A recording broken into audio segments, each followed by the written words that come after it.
Students, आज का question है हमारा, let A be a square matrix then prove that A plus A transpose is a symmetric matrix. तो symmetric matrix किसको बोलते हैं? सिमेट्रिक मैट्रिक्स, एक मैट्रिक्स कंसीडर किए ए, इसको सिमेट्रिक कब बोलेंगे? जब A equal to A transpose होता है। ठीक है, सिंपली इसका डिफिनीशन याद रखिए। ठीक है, तो अभी हम लोग को प्रूव करना है कि अगर ए सिमेट्रिक है, क्या है, ए स्क्वायर मैट्रिक्स है, तो ये जो होगा, ये ए प्लस ए ट्रांसपोज, ये क्या होगा? सिमेट्रिक होगा। तो हम लोग को पता है कि कोई मैट्रिक्स सिमेट्रिक हो या स्क्यू सिमेट्रिक, इसको चेक करने के लिए क्या करना होता है? ट्रांसपोज लेना होता है। ठीक है ना, तो हम लोग क्या किए, let P equal to A plus A transpose, इसी को तो दिखाना है ना, इसी को सिमेट्रिक प्रूफ करना है। तो हम लोग इसको क्या मान लिए? इसको पी मान लिए। अब क्या करते हैं हम लोग? ट्रांसपोज बोथ साइड लेते हैं। तो ट्रांसपोज ले लिए लेफ्ट साइड में, राइट साइड में भी लेते हैं। ए प्लस ए ट्रांसपोज तो पहले से है, हम लोग होल ट्रांसपोज, इधर भी ट्रांसपोज ले लिए, इधर भी ट्रांसपोज ले लिए। ठीक है, ओके, तो ये हो गया हमारा P transpose, as it is लिख दिए। और ये ट्रांसपोज जो है एक बार यहाँ पे आएगा, एक बार यहाँ पे आएगा, तो क्या हो जाएगा? ए ट्रांसपोज प्लस ए ट्रांसपोज तो पहले से है ही, है ना, पहले से ट्रांसपोज, ये जो ट्रांसपोज है आ जाएगा, तो ये एक और ट्रांसपोज लिखना होगा। ठीक है, क्योंकि हम लोग को ये कैसे लिखे, ये ध्यान में रखिएगा, सिंस ए प्लस बी, इसका होल ट्रांसपोज क्या होता है? इसका होल ट्रांसपोज होता है A transpose plus B transpose. ठीक है ना, ये थ्योरम यूज़ किया हम लोग। तो यहाँ में पी ट्रांसपोज क्या होगा? ए ट्रांसपोज को तो ऐसे ही छोड़ दिए, और ए डबल ट्रांसपोज, ये क्या हो जाएगा? ए हो जाएगा। तो क्यों होगा? क्योंकि A transpose whole transpose is equal to A. दो ट्रांसपोज लेने से उसका दोनों ट्रांसपोज कैंसिल हो जाता है। देखिए, ये और ये कट के मर गया, तो क्या बचेगा? ए बचेगा। ठीक है ना, तो ए डबल ट्रांसपोज मतलब ए होगा। ठीक है, बी डबल ट्रांसपोज मतलब बी होगा।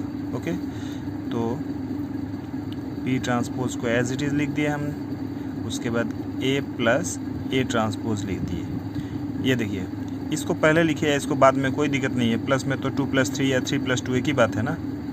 ओके, तो पी ट्रांसपोज, इसके लिए हम क्या पुट कर सकते हैं? इसको सपोज हम मान लीजिए इक्वेशन 1 बना दिए, तो ए प्लस ए ट्रांसपोज का वैल्यू कितना है? पी।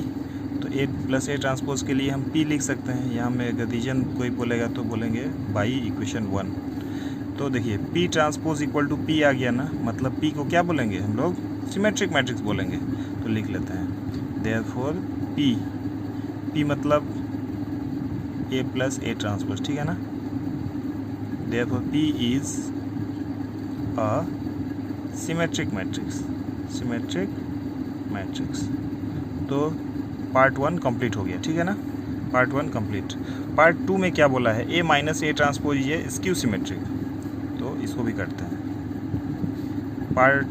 इसको तो हम क्यू मान लेते हैं, तो ए माइनस ए ट्रांसपोज को प्रूफ करना है स्क्यू सिमेट्रिक, तो इसको हम लोग क्यू मान लिए, है ना।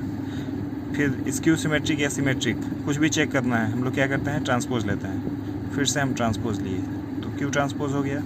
इधर भी लेना होगा A minus A transpose whole transpose. Clear ना? तो ये क्यू ट्रांसपोज को क्यू ट्रांसपोज लिख दिए, और ये जो ट्रांसपोज है इसके पास भी आएगा, इसके पास भी आएगा, जैसे हम लोग ये थ्योरम को यूज़ किए थे। ठीक है ना, इसके पास भी आया, इसके पास भी आया, तो ये लिख दिए। तो यहाँ में क्या लिखेंगे? यहाँ में लिखेंगे A transpose minus A transpose transpose. ठीक है, सो ये हो गया ए ट्रांसपोज माइनस, ये डबल ट्रांसपोज है तो एक कैंसिल हो जाएगा, तो सिर्फ ए बचेगा, है ना। कोई रीजन बोले तो यहाँ में देंगे ए ट्रांसपोज इक्वल टू क्या होता है?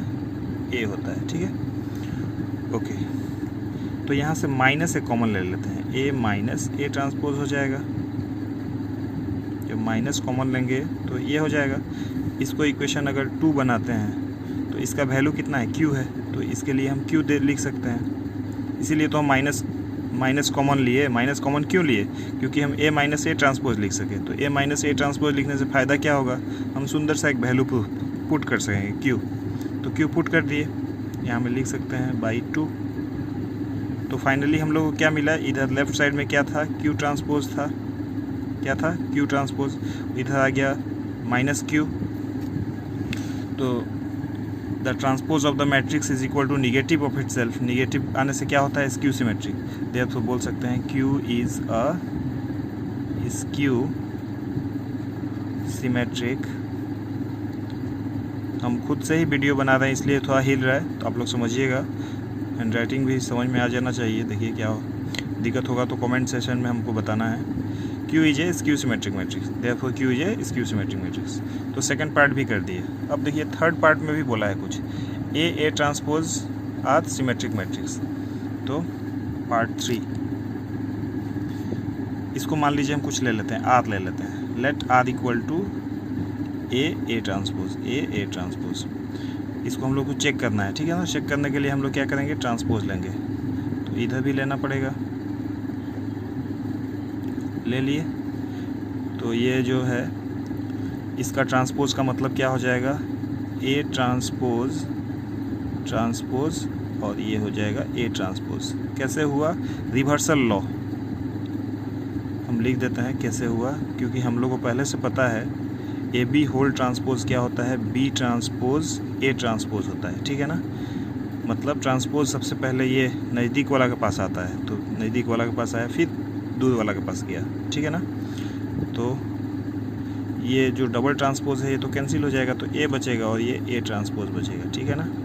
तो हम लोग को फाइनली क्या मिला, ए ट्रांसपोज मिला। ए ट्रांसपोज के लिए क्या लिख सकते हैं हम लोग, आर लिख सकते हैं। इसको इक्वेशन 3 बना दिए, सपोज 3 बना दिए ना, तो इसको लिख देते हैं आर। क्या लिख दिए, आर। इसको आर लिख दिए। कोई पूछेगा क्यों लिखे, तो बोलेंगे यूजिंग इक्वेशन 3। सो यहाँ में हम लोग को क्या मिला, R transpose is equal to R, मतलब A equal to A transpose जैसा चीज़ मिला ना। The transpose of the matrix R is equal to itself, ठीक है ना। देयरफॉर क्या बोल सकते हैं, R is a symmetric matrix, ठीक है ना। तो ये जो है वेरी सिंपल है। हम लोग तीनों पार्ट में क्या किए, ट्रांसपोज लिए। उसके बाद जो रिजल्ट आएगा उससे पता चल जाता है। माइनस आएगा तो स्क्यू सिमेट्रिक होगा, प्लस आएगा तो सिमेट्रिक होगा, ठीक है। तो इसका देखिए वीडियो का लेंथ ज़्यादा हो जाएगा, इसलिए ये वाला पार्ट हम कर दिए, इसको हम सिमेट्रिक प्रूफ कर दिए। अब इसको आप लोग ट्राई कीजिएगा, ये भी सेम होगा। हाँ, ओके, थैंक यू।